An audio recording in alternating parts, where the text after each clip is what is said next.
ಜಾತಿ, ಧರ್ಮ, ಪ್ರದೇಶ, ಮತ ಅಥವಾ ಭಾಷೆಯ ಭೇದ ಭಾವವಿಲ್ಲದೆ ಭಾರತದ ಎಲ್ಲ ಜನತೆಯ ಭಾವೈಕ್ಯ ಮತ್ತು ಸೌಹಾರ್ದಕ್ಕಾಗಿ ಕಾರ್ಯನಿರ್ವಹಿಸುತ್ತೇನೆಂದು ನಾನು ಪ್ರತಿಜ್ಞೆ ಮಾಡುತ್ತೇನೆ.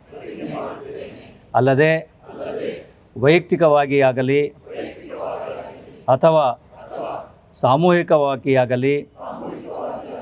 ನಮ್ಮಲ್ಲಿರುವ ಎಲ್ಲ ಭೇದ ಭಾವಗಳನ್ನು ಹಿಂಸಾಚಾರಕ್ಕೆ ಅವಕಾಶ ನೀಡದೆ ಸಮಾಲೋಚನೆ ಹಾಗೂ ಸಂವಿಧಾನಾತ್ಮಕ ಕ್ರಮಗಳ